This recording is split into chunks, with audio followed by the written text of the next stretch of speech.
Hi, I'm Angie, and you're watching Dante's Vaccination.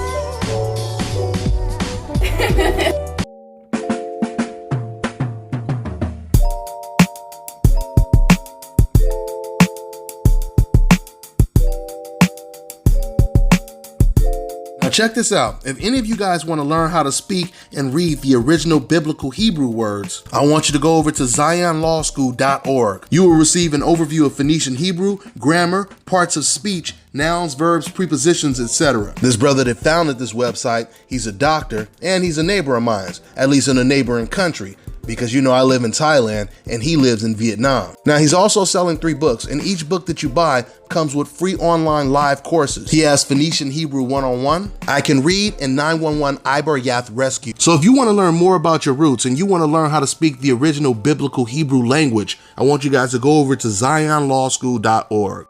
When people say, you know, he's this indestructible monster that's going to clean up all the divisions, and this force that can't be reckoned with. I never believed that fully, but you know, I believe that you know, he's a guy that with who he's in there with, he gets the job done. And then when I saw him against Lemieux, and everybody started saying, oh my God, what a boxer. You know, he's been hiding that dimension to him. Again, I took that with a critical eye, with a grain of salt, not to, just for the sake of being critical, but for the sake of looking at what is really there, not what we just want it to be, and not jumping, you know, just jumping too quick to just sprout out words out of your mouth. Superlatives or negative, either one. But to look at what you're looking at and then make a properly educated call on what you saw. You know, yeah, he used a better jab in that fight, but yeah, it was against a guy in Lemieux who's only a certain level fighter. I mean, please, I mean, not knocking Lemieux. He's a tough guy, he's a strong guy, he's a gutsy guy, but he's a guy who's available. He's a guy that, yeah, I would think that a guy with 400 amateur fights could show a jab against, you know, and he was available to show that jab against, and he did.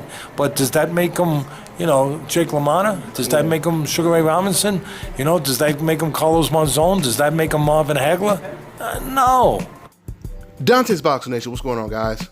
So that clip I just played for you right there, that was an interview I did with Teddy Atlas a couple years back when Teddy Atlas used to consistently speak the truth.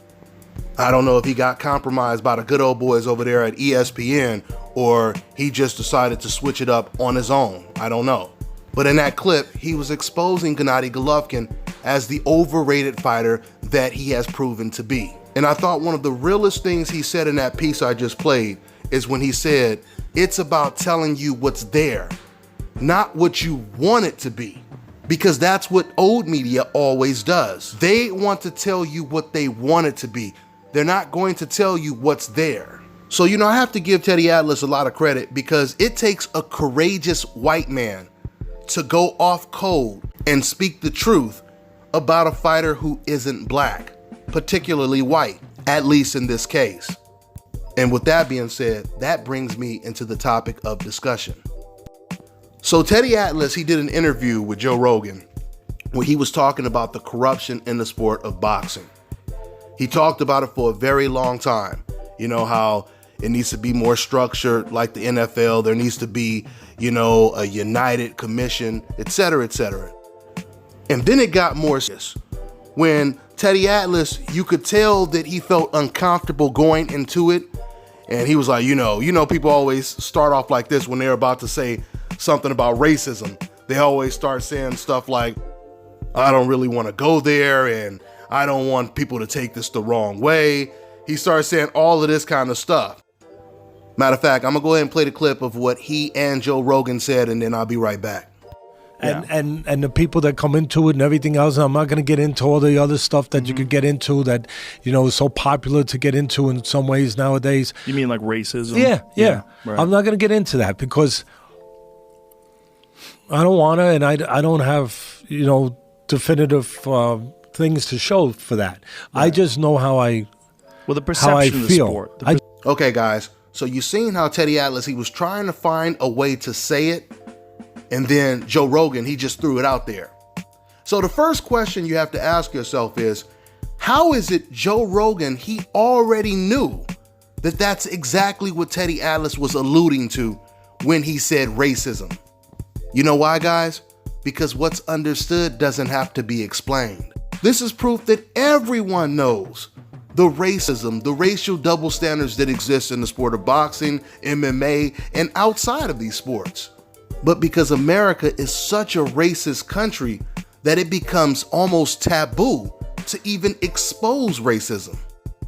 This is the reason why a lot of people, they start almost apologizing before they even bring up racism, because they know the backlash they're dealing with, especially when you're not black. I mean, for Teddy Atlas and even Joe Rogan to admit the racism that exists, it's like that one good cop that rats on all the corrupted cops.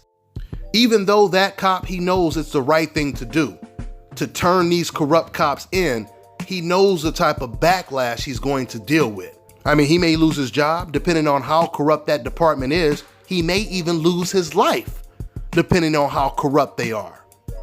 So this is the pressure that not only white people, but almost everyone is under when they are exposing the racism that exists. I'm gonna go ahead and show some love to my sponsors, guys, and then I'm gonna continue. Check it out. Salute to Dante's Boxing Nation, the best brand in the land, baby.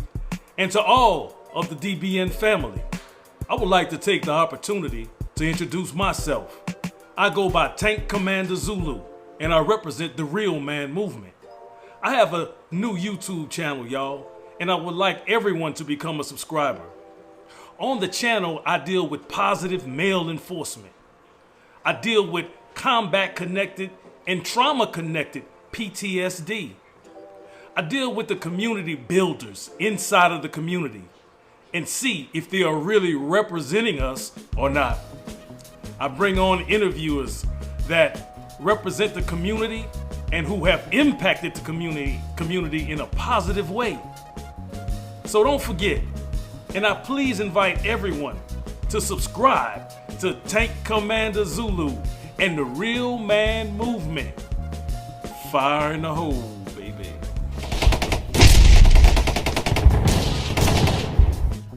Once again, man, obviously this brother Zulu, he has a strong message because you guys have flooded his channel with new subscribers. So I want to really thank you guys, and I want you guys to understand, if you guys were ever looking for other ways to show your support to my channel, the best way to do that is supporting these brothers that I promote on my channel. So show that love, y'all, and subscribe to Tank Commander Zulu. All right, once again, link in the description box, or you guys can just go on to YouTube, type in the search engine, Tank Commander Zulu. So in this video, you had two white guys talking about the racism that exists in the sport of boxing. Now, when it comes to Joe Rogan, this is not the first time he's mentioned racism as well, because anyone that watches the UFC knows that the racism over there is on a whole nother level. So one day, Joe Rogan, he was talking about the hate that Jon Jones deals with. And keep in mind, this is before all the trouble Jon Jones got in. So as Joe is talking about the hatred towards Jon Jones, he reluctantly says it. He said, guys, this has something to do with racism. He says the only reason they hate him is because he's black. And this enraged the Nazi fans that exist in the UFC, because Joe Rogan, he went off code and he snitched on all of the corrupt police officers in the department. You see, because all these racist fans, they're telling Joe Rogan, you don't know the code? You don't know that you're supposed to act like racism doesn't exist? You don't know you're supposed to act like black people are just hallucinating and they're seeing things that really aren't there? You didn't know that, Joe? This is what they're saying to him. So about a week later, after he said that on his show, he came back and he almost had to apologize for pointing out the obvious. He said something like, you guys took it the wrong way, the way I said it, and hey, I'm not trying to say everyone feels this way, or I'm not trying to say everyone. He had to do some damage control because he spoke too much truth. Now, what I'm about to say next may surprise some people, at least the ones that didn't already know this. The difference between Teddy Atlas bringing up racism and Joe Rogan addressing racism, guess what? Joe Rogan himself is a racist. That's right. Joe Rogan, he went on his show and he compared black people to monkeys from Africa. He called himself trying to be funny while he was making a joke, basically. And while the white co-host was kind of giggling and co-signing it, the Cuban co-host, Joey Diaz, who's an actor and a stand-up comedian, he wasn't smiling at all. He was looking like, man, you a damn fool for saying something like that. When you sitting over here all palled and buddied up with all these black MMA fighters, from Daniel Cormier to Israel Adesanya. He was like, I'm not co-signing that shit. See, the thing is, people want to be racist without the title.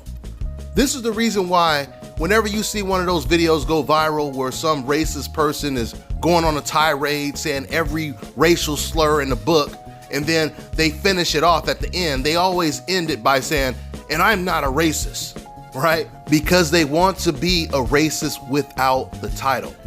Guys, this is why I say they should just go ahead and make racism a religion. Yeah, they should make it a religion. Because then racists could finally be proud of saying that they're a racist. They no longer have to hide it, right? I mean, I can see two people talking right now. You'll have one guy, he'll be asking him, so what's your religion? That guy will say, I'm a Christian. And then the Christian, he'll turn back around and say, let me guess, you're a racist, right? And the guy will be like, wow, how did you know? I've been a racist all my life. Matter of fact, my entire family, it goes back generation after generation. We're all racist. But how did you know, man? I mean, how did you guess it? Oh, it was pretty obvious. The more you start talking, you made it extremely obvious. Matter of fact, I'm about to have our new baby racially baptized tomorrow. So to all you racists, if that's what you're going to be, own that shit. Be proud of it. You shouldn't have to hide it. You should say, I'm racist and I'm proud. I mean, forget all that, oh, racism doesn't exist. I don't know what you're talking about. I'm not a racist. I have black friends and my favorite fighter is Mike Tyson and Muhammad Ali, etc., etc. No. Be proud of who you are. Own it. That's all I got for now, guys. I'm on to the next one.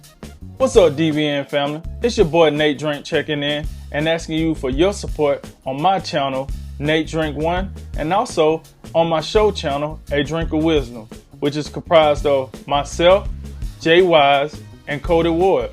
I will be dropping new episodes every Thursday and Saturday morning. I also want to take this time to send out prayers and love to all the victims of the coronavirus. I'm with you. I hope you make it through. This is a dangerous time. Everybody got to practice social distancing. Stay safe. Keep your hands washed. And also, remember, make tomorrow better than today and make today better than yesterday. And you know what I'm going to do. I'm going to holler at you until next time. Baby! Shout out to Dante Boxing Nation. Big supporter. I love you, big bro. And let's keep this thing rocking like a cut-off stocking. Now I want to introduce my man Lock 12 to you guys. He's an artist and he has some serious heat on his Soundcloud. And the reason why I say serious heat because he ain't just rapping, he's got a serious message. So I want you guys to show that love, man. Show that love by going on SoundCloud, following his page and checking out his music. I'll put the link in the description box.